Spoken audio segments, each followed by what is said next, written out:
Ailleurs, on vous dirait que le village dans lequel vous vous trouvez n'est pas comme les autres, qu'il est bordé par la rivière d'Aigle, qu'une église, aujourd'hui baroque de style basilical, a fixé le centre-ville, que Diane de Poitiers y a tenu château, que le soleil de la Provence l'embrase jour après jour. Et ce ne serait pas faux. Mais Sérignan est malgré tout un village comme les autres. Comme les autres parce qu'il est avant tout un village. Et s'il est un village comme les autres, c'est parce qu'il sait être à sa façon différent des autres. À moins que ce ne soit au travers de sa manière d'être semblable aux autres qu'il est au final si singulier. Mais laissons les esprits scabreux démêler les chevaux et occupons-nous d'un village qui n'a d'autre but avoué que d'être lui-même. Sérignan-du-Comtat, c'est d'abord un village qui a 1000 ans. Oui, 1000 ans. 1000 ans ou un peu moins. Mais on n'est pas à un ou deux siècles près quand on est millénaire. 1000 ans donc. 1000 ans que ces pierres sont prises dans des murs qui ont toujours fini par s'effondrer sous le poids des ans. Murs qui furent toujours remontés, vaille que vaille. Ces vieilles pierres, pierres grossières ou pierres de taille, sont la colonne vertébrale de ce village, son point de gravité. Les maisons contemporaines, nos villas, inspirées de la tradition romaine, se sont agglutinées autour de lui. Hommage quasi féodal rendu par le présent au passé. Situé dans la vallée fertile du Rhône, dynamisé par cette artère commerciale de rang mondial, Sérignan-du-Comtat s'est continuellement transformé, si bien qu'il reste peu de vestiges de ce qui fut le siège d'une grande baronnie provençale. Son château fort, situé au sommet du tertre molassique, devenu carrière de pierre, a quasiment disparu. Ses remparts ont été absorbés par les constructions nouvelles. Mais ce patrimoine perdu, nous l'avons recréé. L'imagerie 3D va redonner à Sérignan un patrimoine perdu qui s'ajoutera au patrimoine subsistant. Mêlant passé et présent, nos reconstitutions vous feront toucher du doigt aujourd'hui ce qui était hier encore prisonnier du passé. L'équipe municipale du village de Sérignan-du-Comtat a choisi de faire un bond dans l'ère numérique. Le village se dote d'un espace muséographique grandeur nature. Il est devenu son propre musée, musée d'histoire et du patrimoine. Sérignan s'offre à toutes celles et ceux qui, munis d'un smartphone ou d'une tablette, s'en iront déambuler dans les rues du vieux village. Village bâti, animé et défendu par ses habitants siècle après siècle, c'est leur histoire que nous vous proposons d'atteindre au travers des vieilles pierres.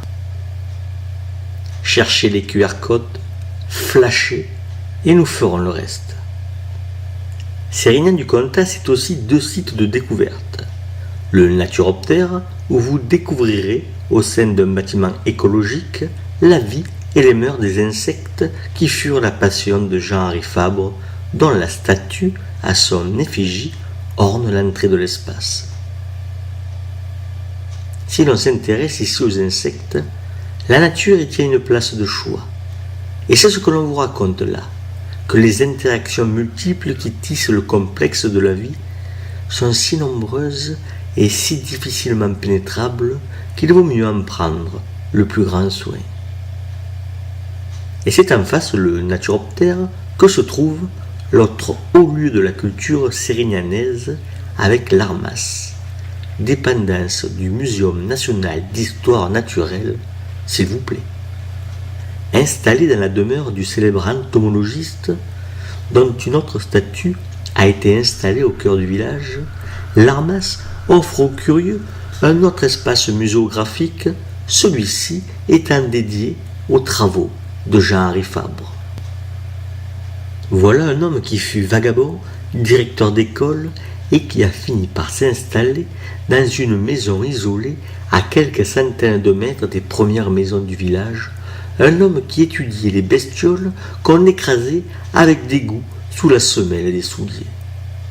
Voilà un homme qui a inventé une science, l'entomologie, et qui a continué d'écrire des manuels scolaires alors même qu'il rédigeait ses souvenirs entomologiques.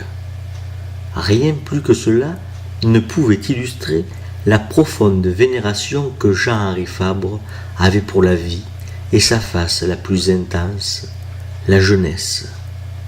Mais peut-être que ce qu'il restera pour l'éternité de Jean-Henri Fabre, c'est qu'il fut un écrivain prodigieux, une plume du XIXe siècle, sereine et ornée, chaleureuse et précise, une plume d'un temps qui donnait encore du temps à l'écrivain.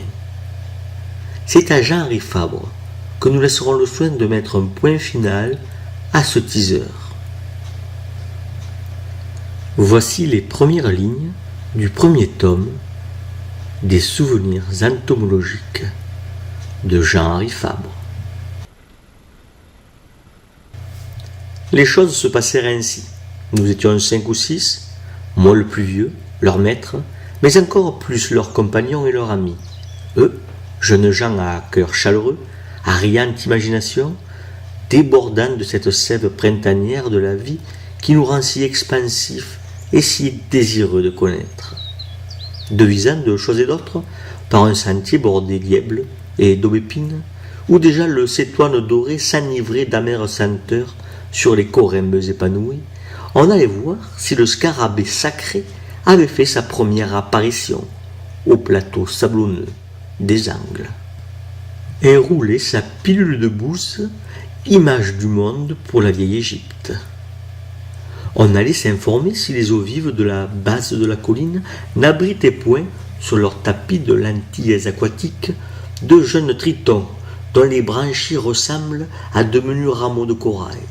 Si l'épinoche, l'élégant petit poisson des ruisselets, avait mis sa cravate de noces, azur et pourpre.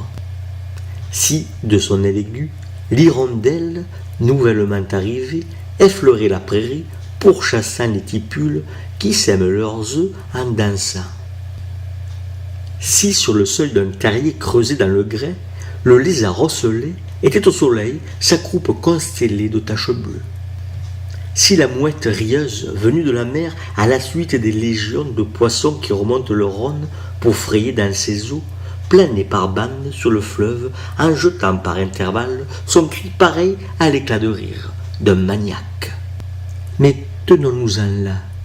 Pour abréger, disons que gens simples et naïfs, prenant un vif plaisir à vivre avec les bêtes, nous allons passer une matinée à la fête ineffable du réveil, de la vie, au printemps.